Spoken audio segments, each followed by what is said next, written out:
Assalamualaikum warahmatullahi wabarakatuh. Bertemu lagi dengan Ibu Sumarni dalam mata pelajaran Bahasa dan Sastra Indonesia. Hari ini kita belajar tentang aspek kebahasaan teks laporan hasil observasi. Assalamualaikum warahmatullahi wabarakatuh. Waalaikumsalam warahmatullahi wabarakatuh. Selamat siang semuanya. Siang, Bu. Apa kabarnya kalian hari ini? Baik, Bu. Alhamdulillah. Nah, sebelum kita memulai pelajaran, alangkah lebih baik kita berdoa terlebih dahulu. Berdoa dimulai. Berdoa selesai. Nah, sebelum masuk pelajaran, Ibu akan absen kalian terlebih dahulu. Ya, Bu. Iva Febian Fitri, Saya, Bu. Sri Murni, Saya, Bu. Erlina, Saya, Bu. Yulia Citra. Saya, Bu. Oke, berarti ada semua ya. Ya, Bu. Baiklah, materi kita pada hari ini yaitu tentang teks laporan hasil observasi. Nah, minggu lalu kita sudah belajar tentang pengertian dari teks laporan hasil observasi, ciri-ciri dan struktur dari teks laporan hasil observasi. Nah, selanjutnya kita masuk kepada kaidah kebahasaan teks laporan hasil observasi. Ada yang tahu kaidah kebahasaannya apa saja? Tidak, Bu. Tidak, Bu. Yang pertama adalah kata serta frasa, verba, dan nominan. Jadi, dalam teks laporan hasil observasi itu mengandung kata atau frasa yang berupa verba dan nominan. Verba ini apa? Kata kerja, Bu. Ya, verba ini kata kerja. Sedangkan nomina, ada yang tahu? Kata benda. Nomina kata benda.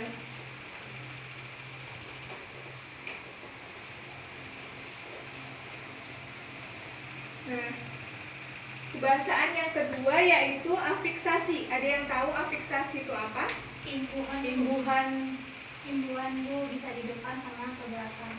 Ya, jadi afiksasi itu adanya proses penyembuhan. Betul, tadi ada 3 penyembuhan. Yang pertama yaitu sufiks, yang kedua infiks, dan yang ketiga konfiks. Sufiks itu berupa awalan, dan infiks itu berupa kata ya yang berada di tengah, dan yang ketiga konfiks yaitu imbuhan yang berada di akhir. Selanjutnya ada kalimat definisi dan kalimat deskripsi. Ada yang tahu kalimat definisi dan kalimat deskripsi itu apa? Saya cuma tahu definisi itu. Ya, Definisi itu berupa pengertian atau arti dari sebuah objek. boleh. Nah, yang dimaksud dengan kalimat definisi di sini adalah kalimat yang menggunakan verba definitif. Nah, verba definitif ini adalah verba yang untuk menjelaskan sesuatu. Biasanya ditandai dengan kalimat adalah, kata adalah, merupakan, dan sebagainya.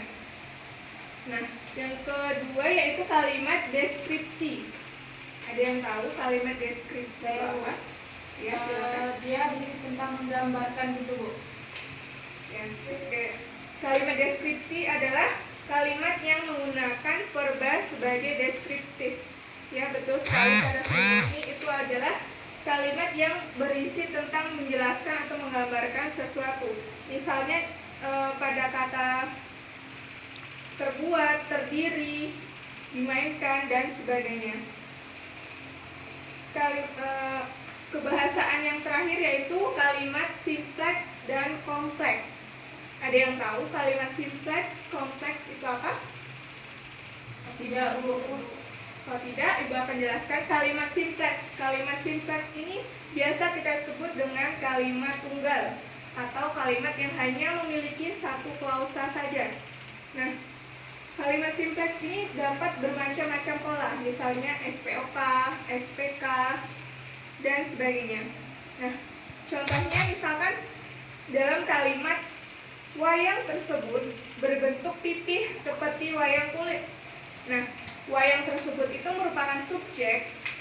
berbentuk itu merupakan predikat, pipih itu objeknya, dan seperti wayang kulit itu keterangannya. Sudah paham? Sudah, Bu.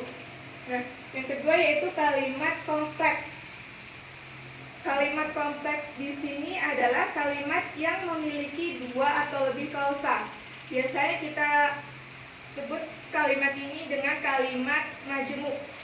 Nah, kalimat majemuk ini ada dua, yaitu ada kalimat majemuk setara dan kalimat majemuk bertingkat. Kalimat majemuk setara di sini adalah memiliki dua atau klausa ganda yang setara dalam suatu kalimat. Nah, sedangkan kalimat majemuk bertingkat adalah memiliki klausa ganda yang tidak sama atau berada di bawah fungsi utama suatu kalimat. Sudah paham? Sudah, Bu. Biasanya juga kalimat kompleks ini diberi kata hubung atau konjungsi antara klausa satu dengan klausa lainnya. Sudah paham ya? Sudah, Bu. Nah, kalau sudah paham, Ibu akan memberi kalian tugas. Ibu akan memberi kalian teks. Nanti kalian akan menganalisis apa saja aspek kebahasaan yang ada di dalam teks tersebut. Diberi waktu 30 menit. Mulai dari sekarang. Baik, apakah kalian sudah selesai mengerjakannya? Sudah, Bu. Baik, Ibu akan bertanya ya tentang teks tersebut. Yang pertama, teks yang sudah kalian baca itu berisi tentang apa? Tentang wayang, Bu. Kesenian. Ya. Dan apa itu wayang? Saya, Bu. Ya, silakan Kak Lina. Wayang adalah suatu jenis pertunjukan yang telah ditetapkan sebagai warisan budaya asli Indonesia, Bu. Ya, betul. Yang kedua, apa fungsi dari pertunjukan wayang? Saya, Bu. Ya, silakan. Fungsi pertunjukan wayang adalah sebagai media pendidikan, media informasi, dan media hiburan. Nah, yang ketiga, ada berapa jenis wayang berdasarkan pembuatannya? Saya, Bu. Ya, silakan Iva. Wayang berdasarkan pembuatannya yaitu dibedakan menjadi 3 jenis, yaitu wayang kulit, wayang wong, dan wayang golek. Nah, selanjutnya, apa yang dimaksud dengan wayang suket, Yulia Citra? Wayang suket itu adalah wayang yang merupakan tiruan dari berbagai figur wayang kulit yang terbuat dari rumput, atau bahasa Jawanya suket, Bu. Ya, betul. Nah, pertanyaan kedua, mengapa teks tersebut dapat digolongkan sebagai teks laporan hasil observasi? Silakan. Saya, Bu. Sri Murni. Teks tersebut dikategorikan dalam teks laporan hasil observasi karena ditulis berdasarkan hasil pengamatan atau observasi pada kenyataan, dan objek yang dilaporkan yaitu wayang dituliskan secara detail. Ya, betul sekali, karena teks laporan hasil observasi ini dikerjakan atau dibuat dengan kita melakukan pengamatan terlebih dahulu. Iya, Bu. Nah, selanjutnya kita akan menganalisis kebahasaan teks laporan hasil observasi. Nah, di situ ada tidak nomina dan verba dalam teks tersebut? Ada, Bu.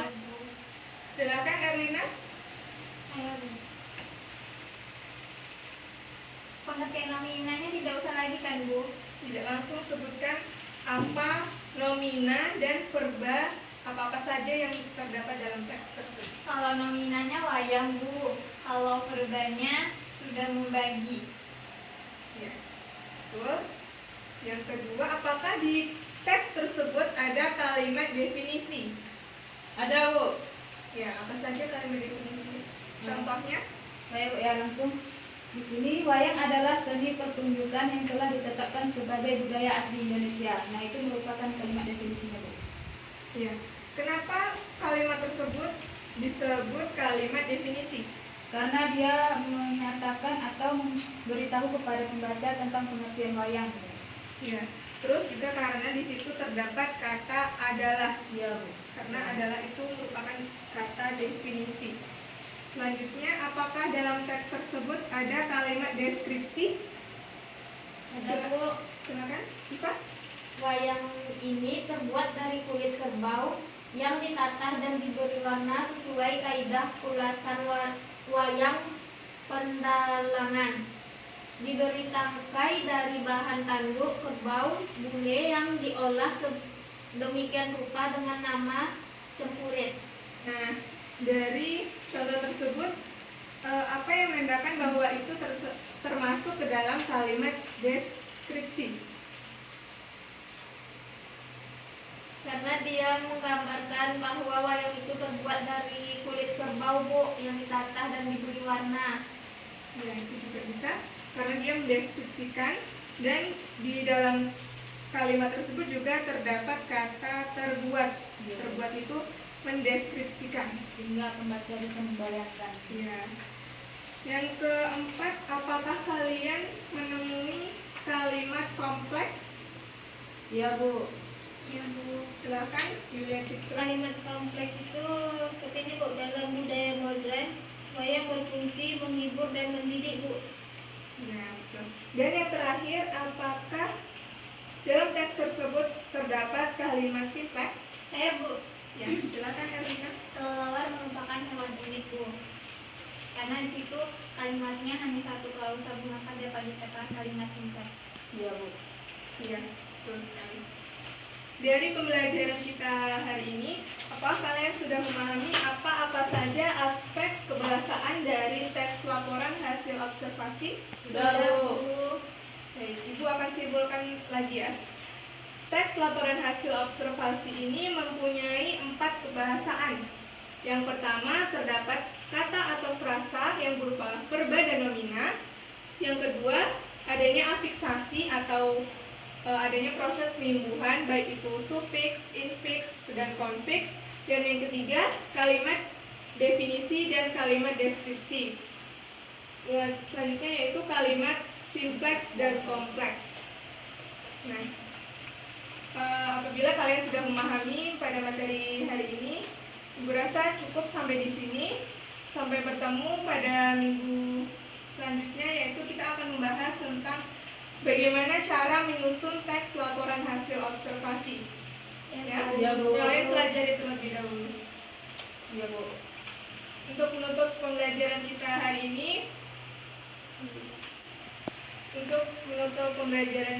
ini, adalah kita bersama-sama mengucapkan hamdalah. Alhamdulillahirrahmanirrahim. Akhiri, wassalamualaikum warahmatullahi wabarakatuh. Waalaikumsalam warahmatullahi wabarakatuh.